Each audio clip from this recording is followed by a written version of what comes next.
Welcome back. Today, I'm going to talk to you about why limiting beliefs are important for your health and business goals and why it's valuable to recognize your limiting beliefs as simply obstacles and create a game plan to overcome them. I'm going to tell you what's going on, why you're holding yourself back, and how you can get past that. Welcome. If it's your first time here, my name is Reggie. I'm the founder of Fit for Freelance, where I build adaptive business leaders through compassionate health coaching.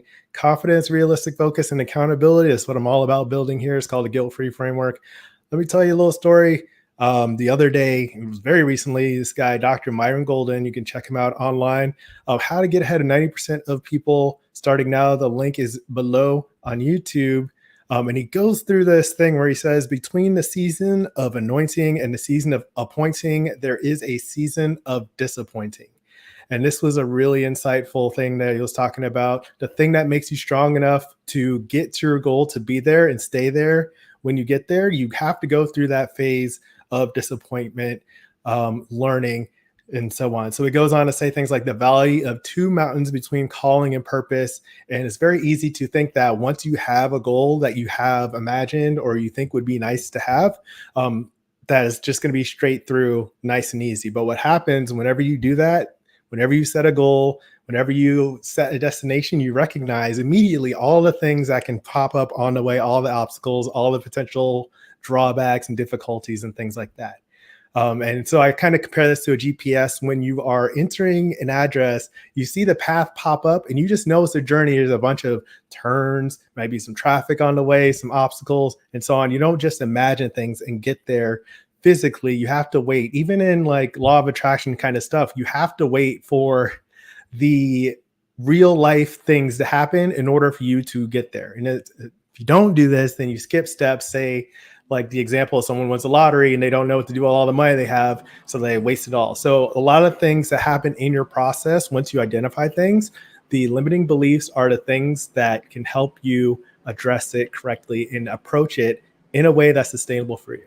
Click like if this is making sense so far. So what happens when you identify this goal, it's a place of doubt, questioning, and uncertainty that comes up like almost immediately. Like, I want to do something, and then I have all these obstacles. For example, a lot of examples from my clients: if you want to recover from burnout, if you want to lose weight, expand your impact, prioritize, so you love your body again and feel confident going for your business goals, anything like that, you are going to see some of these things. This is like studied. This is stages of change. It's a trans theoretical model. This is the second step. It's called contemplation. And in the link on YouTube below, I put in the contemplation stage, people are on a teeter-totter weighing the pros and cons of modifying their behavior. Although they think about the negative aspects of their bad habit and the positives associated with changing, they may doubt that the long-term benefits associated with change will outweigh the short-term costs. It might take as little as a couple weeks or as long as a lifetime to get through the contemplation stage. So that's from the Loma Linda University. And it highlights this. And anytime you search contemplation stages of change, you'll find similar language where you're kind of weighing the options as soon as you identify a challenge. All right. And this is also something I cover in session 4 of the full plate sessions in the Health Confidence Club. The link is below on that. So what happens once you identify things, immediately you are very likely to feel a rush of insecurity, not knowing if you can make the changes, and these limiting beliefs that you're very familiar with, or you might be familiar with. Hopefully not, but they're very natural. If you are, is like, I don't have, I can't, I'm too, I have to blank. So I don't have the resources. I don't have time to do this. I don't know what to do. I can't do this. I've never done it before. I'll make a video eventually on the difference between confidence and courage.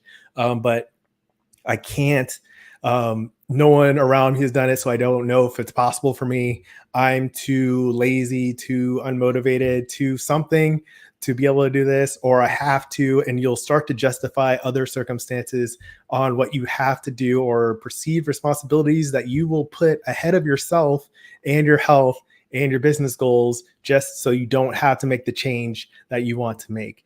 This is a big one for a lot of the people I deal with, a lot of my clients and friends. You know, you have a community that is depending on you, so then you will kind of put your own responsibilities to the side. But the problem is, if you do that with your health, too often, you're going to have some negative health outcomes. That's going to affect your capacity to serve the people you love. And that's not what we're looking for over here. Okay. So when you're saying these, I don't have, I can't, I'm too, I have to, blank, all these limiting beliefs and excuses and ideas that come up in your head, this is normal. And I want to emphasize, I say this all the time, compassion is a core value. There's nothing wrong with you when this happens. This is just part of the process. So questions you'll have as you're going through it, if you start to implement it and you see these obstacles come up, you'll question, is it worth it? Like, is this something I want to do? It's going to be too hard. I don't know if I'm up to the challenge. And then you will justify giving up in adversity, like the first time something happens, or like the first few times. So you'll make an excuse like, oh, I just want to have a good time this time. I want to enjoy myself celebrating with friends, or something will come up and you'll be like, oh, I don't really need to make that change that badly anymore. Leave a comment if you know what I'm talking about, because I know I'm talking to some of you out there. All right. And so what this ends up looking like when you're not steadfast, if you don't understand this limiting belief step, this contemplation step that's going to happen, you will get into start and stop, all or nothing diets and approaches. You'll like try something, and then as soon as it goes like off the rails or like hits a little roadblock, you'll quit. And this is like really unfortunate, but this happens all the time. Also, perfectionism is a big one. You will just study all kinds of things. You'll get all the information. You'll research on Google for like 17 hours, and then you will end up doing nothing because you don't know what the best approach is for you, and you just don't even try anything. So this happens all the time when it comes to health goals. If you're trying to lose weight, or in business, when you're just like trying to start something, but you want to be perfect. You want to represent yourself well. And so you just don't do anything at all. I know the feeling, trust me. So that isn't it. It's like another element of those limiting beliefs that can get you caught up. Okay. Next, trying to make changes without understanding why you're making them. So if you kind of rush through, or you're not even aware of the contemplation stage, and you just like, all right, I'm going for it, then you can not understand the background or why you're making the changes. And if you're not properly linked up to the purpose, so the vision of the mission that you have, like the bigger idea, then you're going to run into those same challenges that the other people are going through. It's just you're like opposite. You've rushed headlong into it, and you haven't taken a look at what was causing those limiting beliefs, what challenges you were having before, and then what changes you can make that are sustainable. Hope this is making sense, because I was like really excited about this. Okay, so it's valuable to recognize your limiting beliefs as simply obstacles and create a game plan to overcome them more often than not. And so this is two parts. One part is when you recognize them simply as obstacles, merely as obstacles. There's nothing wrong with you for having these. These are not like unsurmountable things. These are like normal situations and circumstances and a reaction, a next step to identifying a new goal that you have. And if you are able to recognize that, that's going to be a big step. And then when you create a game plan to overcome them more often than not, that takes a lot of the pressure off when it comes to all or nothing approaches, connecting like something to your sense of self-worth, and your ability to progress in this. And so if you have a game plan to overcome them, it doesn't have to be perfect. It just has to be more often than not. And a lot of times it has to be just more often than you were doing when you started. So if you were not walking at all, getting like 200 steps a day, and then you increase the 500 steps a day, you are going to see progress when you do that. So it's just about doing these things more often than you were before, and then eventually more often than not. And then if you are able to stick with this, when you're able to create a game plan and be sustainable, you'll be able to continue to progress. And that's how you overcome these limiting beliefs. Okay. And then another quick note, it helps to connect fear with a survival mechanism to keep you safe and the same. So if you are fearing some of your limiting beliefs, if you wonder you're not good enough, you come up with all these things that you can't and why you can't, and why it's so hard and how you can never figure it out on your own or something like that. This is also normal. And this is kind of your sense of self trying to preserve itself. When you're going for a new change or new goal or new journey, when you do that, you are changing yourself. You are like switching identities. Your body's like, nah, dog, we got to keep this normal and with what we know. The question is that fulfilling for you? Is what you're doing now working in the healthy, fulfilling life of your dreams? What does a healthy, fulfilling life of your dreams look like? And when you identify that, those limiting beliefs pop up and this fear comes up. to keep you safe and the same. So if you want to be the same, then you could really follow through with these limiting beliefs and just let them boss you around, or you can make a game plan to adjust. And that's something I do with the guilt free framework. I build confidence, realistic focus, and accountability. You kind of need all three in order to make sustainable changes and overcome these limiting beliefs. You have to believe you can do it. You have to believe that you're worth it. You can just understand that you will be able to make adjustments. And like if things go a little wobbly, you can recover. And that is the big part of the confidence, realistic focus. So a plan that works for you and it's like customized for you instead of just like a generic thing that anyone can try. So making a plan that works specifically for your needs, your situation, your responsibilities in your business and after work and at home, all that stuff has to be realistic for you. Otherwise, like, what are you doing? And then accountability, having a sense of ownership, a process for taking ownership, whether that's with the buddy system, with a coach, or just documenting yourself or recognizing that you need to follow through on it. However, you get that accountability is crucial to guilt-free change and overcoming these limiting beliefs.